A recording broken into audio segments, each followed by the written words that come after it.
Halo, selamat datang kembali di The Deep Dive. Oke, jadi kamu udah ngirimin beberapa sumber yang menarik banget, dan kali ini kita bakal bahas beberapa ide dari buku The Cheat Code. Ada satu kiat nih yang langsung em, narik perhatian kita. Kedengarannya simpel banget, yaitu kiat #41, jangan mabuk di tempat kerja. Kayak nasihat orang tua ya. Tapi ternyata setelah kita gali, ini bukan cuma soal minum-minum biasa. Justru ini membuka pertanyaan yang jauh lebih besar. Di zaman sekarang, apa sih definisi di tempat kerja itu? Batasan antara kerjaan sama kehidupan pribadi kan makin kabul ya. Mari kita coba bedah bareng-bareng. Kamu bisa melesat atau malah kejeblos, itu seringnya terjadi di luar kantor, di acara networking, makan malam sama klien, atau bahkan pesta perusahaan.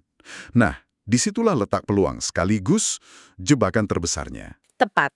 Jadi ini bukan jangan mabuk di kantor, tapi jangan mabuk di tempat kerja. Sumber kita ini menekankan kalau justru di acara-acara informal inilah banyak keputusan penting dibuat. Banyak koneksi berharga terjalin. Suasananya kan lebih santai ya, orang jadi lebih terbuka. Kedengarannya kayak kesempatan emas dong. Nah, kata santai itu yang justru bahaya loh. Buku ini bilang, era Mad Men yang eksekutifnya makan siang sambil minum 3 gelas martini itu udah lewat. Zona bahaya yang sesungguhnya sekarang itu justru dimulai setelah jam 5 sore. Di lingkungan informal gitu, hierarki seolah-olah luntur. Atasanmu mungkin nepuk pundak sambil bilang, udah santai aja, di sini kita semua teman. Godaannya besar banget buat benar-benar lengah. Dan ada mitos sosial yang kuat di sini ya. Anggapan kalau udah di pesta, apalagi sambil pegang gelas, semua orang kayak dapat kartu bebas gitu dari etiket. Seolah-olah ada aturan tak tertulis yang bilang, apa yang terjadi di pesta kantor, ya udah selesai di situ aja. Itu jebakan paling umum. Sumber kita ini lugas banget soal ini. Orang-orang yang kamu temui di pesta itu ya, orang yang sama yang besok pagi bakal mutusin kamu layak dapat promosi atau enggak. Apakah proyekmu disetujui, atau mereka mau investasi di perusahaanmu. Penilaian mereka tuh bergantung sama karakter dan kompetensi kamu. Penulisnya bahkan nanya gini, dan ini nusuk banget. Apakah kamu beneran mau mereka ngelihat kamu ngerayu resepsionis dengan cara nggak pantas atau jatuh dari kursi ber? Tentu nggak dong. Nah, itu dia. Momen santai itu sebenarnya ujian karakter tanpa, Tanpa pengumuman. iya, tiba-tiba aja dites. Oke, ini masuk akal banget. Tapi di sisi lain, ada tekanan sosial kan. Jadi satu-satunya orang yang nggak minum di tengah keramaian tuh kadang bisa canggung banget, kelihatan kaku atau nggak asyik. Terus solusinya gimana menurut buku ini? Apa kita harus nolak semua aja kan? Justru enggak. Kuncinya bukan menghindar, tapi ngelola. Sumber ini nawarin beberapa trik yang cerdas dan praktis banget. Pertama, tetap pegang gelas. Oh, oke. Ini sinyal sosial kalau kamu ikut serta. Jadi nggak ada yang bakal nawarin minum terus-terusan. Kamu ngeblend. Tapi isi gelasnya yang penting kan? Tepat sekali. Disinilah strateginya. Kamu bisa pesan air soda, pakai irisan lemon di gelas tinggi. Kelihatannya kayak gin and tonic. Atau pesan satu aja minuman beralkohol, terus nikmati itu pelan-pelan banget semalaman. Istilahnya di nurse gitu. Minta es yang banyak, biar nanti esnya mencair. Tujuannya supaya kamu tetap terlibat secara sosial, tanpa pernah kehilangan kendali. Saya sendiri sering pakai trik air soda itu. Penyelamat banget. Tunggu, Jigi, ini bukan cuma soal biar nggak malu-maluin diri sendiri ya, tapi ini lebih dalam lagi. Ini soal positioning. Buku ini nyebutin ada ironi yang menarik. Dengan tetap sadar, kamu justru bakal ngerasa lebih rileks. Betul banget. Karena kamu nggak perlu cemas bakal salah ngomong atau ngelakuin sesuatu yang bakal kamu sesali besok. Justru kecemasan itu yang sering bikin orang kaku kan? Pas kamu sadar sepenuhnya, kapasitas mental kamu penuh buat benar-benar dengerin lawan bicara, nangkep nuansa, ngerespon dengan cerdas. Hasilnya, kamu bakal kedengeran lebih pinter, lebih lucu, dan yang paling penting, lebih terkendali. Nah, citra itulah yang dicari orang dari seorang profesional yang andal. Pas yang lain mulai kehilangan fokus, kamu yang tetap tenang dan jernih bakal kelihatan menonjol sebagai pemimpin. Ini menarik banget. Jadi kontrol diri itu bukan berarti jadi kaku ya, tapi justru jadi lebih luas dan efektif. Dan kalau kita pikir-pikir, kontrol diri ini kan manifestasinya banyak. Bukan cuma soal apa yang kita minum, tapi juga soal gimana kita dilihat secara keseluruhan. Ini nyambung banget ke kiat lainnya yang kamu bagiin. Tepat, ini ngebawa kita ke gambaran yang lebih besar. Kalau kiat hashtag 41 itu soal ngelola citra internal, kejernihan pikiranmu, ini nyambung banget sama cara kamu ngelola citra eksternal. Nah, disinilah kiat hashtag 29 masuk. Berpakaianlah sesuai peran Anda. Sama kayak mabuk bisa ngerusak persepsi orang dalam semalam, cara berpakaian yang salah juga bisa ngerusak citra kamu. Pelan-pelan tapi pasti. Keduanya ngomongin satu hal yang sama, kesengajaan. Oke, berpakaian sesuai peran ini kedengarannya kayak nasihat lama ya. Pakai jas, sepatu kinclong gitu-gitu. Tapi sumber ini kayaknya punya pandangan yang lebih modern.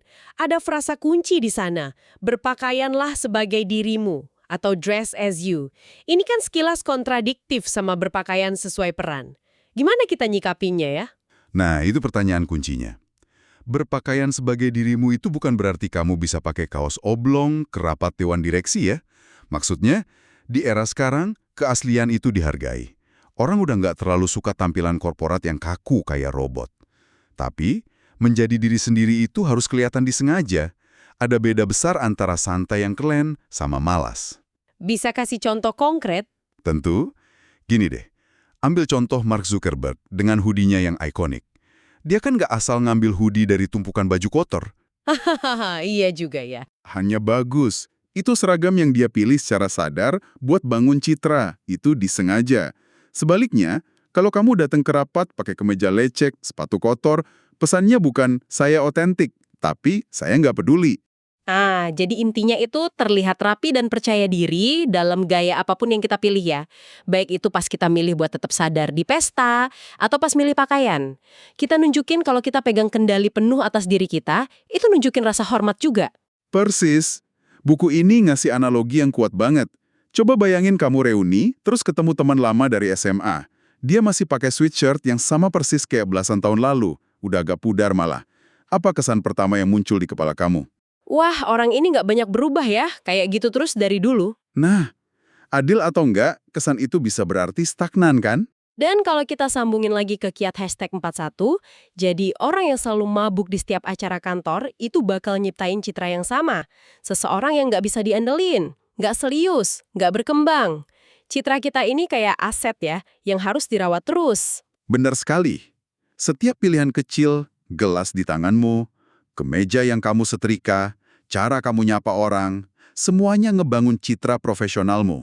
Oke, jadi kita udah ngobrolin kontrol internal lewat kesadaran dan kontrol eksternal lewat penampilan.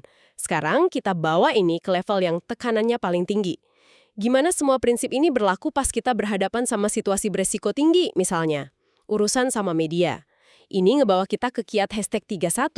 Jangan ceritakan kisah Anda sendiri. Nah, ini dia arenanya. Di sini semua prinsip tadi diuji habis-habisan. Kiat hashtag 31 ini intinya soal ngebangun hubungan jangka panjang sama jurnalis. Bukan sekedar ngirim siaran pers terus berharap dimuat. Penulis buku ini cerita pengalamannya sendiri, dia sering banget nongkrong di bar sama para reporter. Sekilas ini kayak melanggar kiat hashtag 41 kan? Nah itu dia nongkrong di bar sama reporter, tapi tujuannya bukan buat minum-minum. Ini yang menarik. Tepat. Dia nerapin kiat hashtag 41 di situasi paling menantang. Buat dia, ada di bar sama reporter itu, pekerjaan. Tujuannya buat bangun kepercayaan, dengerin apa yang mereka butuhin, sambil tetap pegang kendali penuh. Ini butuh disiplin yang luar biasa. Dia bukan sekedar sosialisasi, dia kerja secara strategis. Dan integritas jadi penting banget di sini. Penulisnya nekenin kalau dia bukan manipulator. Dia cuma ngejual cerita kalau dia beneran percaya sama ceritanya. Dan kamu nggak akan mungkin bisa mempertahankan garis tipis antara persuasi yang etis sama manipulasi murahan kalau pikiranmu nggak jernih. Alkohol itu ngaburin penilaian. Satu kalimat salah ucap ke reporter bisa jadi headline yang ngerusak reputasimu besok pagi. Kejernihan pikiran itu fondasinya. Mustahil dilakuin sambil mabok. Pikiran yang jernih itu juga yang kemudian memungkinkan kita buat nerapin kiat berikutnya, kiat hashtag 32. Jadikan keberanian sebagai kejeniusan Anda. Sumber ini bilang, buat bisa berani dan cerdas di depan media, ngasih mereka headline menarik tanpa ngorbanin integritas, kita harus ada di puncak performa mental. Bener, ada beda besar antara keberanian sama kenekatan. Kenekatan itu seringnya didorong alkohol atau emosi sesaat. Itu rapuh dan biasanya berakhir buruk. Tapi keberanian yang dimaksud di sini, Itu keberanian strategis, lahir dari pikiran jernih, persiapan matang, sama pemahaman situasi. Ini soal kemampuan ngendaliin narasi, dan kamu cuma bisa ngendaliin narasi di luar kalau kamu udah bisa ngendaliin diri sendiri di dalam. Jadi, kalau kita rangkum semua ini, apa benang merahnya? Setelah kita bedah kiat-kiat ini, jelas banget pesan intinya jauh melampaui sekedar jangan minum alkohol. Ini adalah panduan komprehensif buat ngelindungi dan ngembangin asetmu yang paling berharga. Penilaian yang tajam, citra yang positif, dan reputasi profesional yang solid. Di dunia modern di mana batasan antara kerja dan sosialisasi udah hampir nggak ada, setiap interaksi itu momen penting. Mau di ruang rapat, pas makan siang, atau di bar sekalipun. Dan entah itu soal kesadaranmu, cara berpakaianmu, atau caramu berkomunikasi, semuanya pada akhirnya kembali ke satu hal ya. Menjadi disengaja dan otentik secara bersamaan. Ini tentang kesadaran bahwa di ekonomi sekarang, kamu itu selalu bekerja. Bukan berarti harus tegang terus, tapi merek utama yang lagi kamu bangun setiap hari, ya dirimu sendiri. Setiap pilihan kecil yang kamu buat, itu nentuin kekuatan merek tersebut. Ini menutup diskusi kita dengan sangat baik ya. Sumber-sumber yang kamu berikan ini kaya banget akan ide soal manajemen persepsi dan pentingnya jadi strategis. Nah, ini ninggalin satu pertanyaan besar buat kamu renungin. Di era di mana keaslian itu diagung-agungkan, gimana caramu nyeimbangin antara bersikap profesional secara strategis dengan menjadi diri sendiri secara tulus? Terutama ketika keduanya kadang-kadang terasa kayak dua hal yang bertentangan.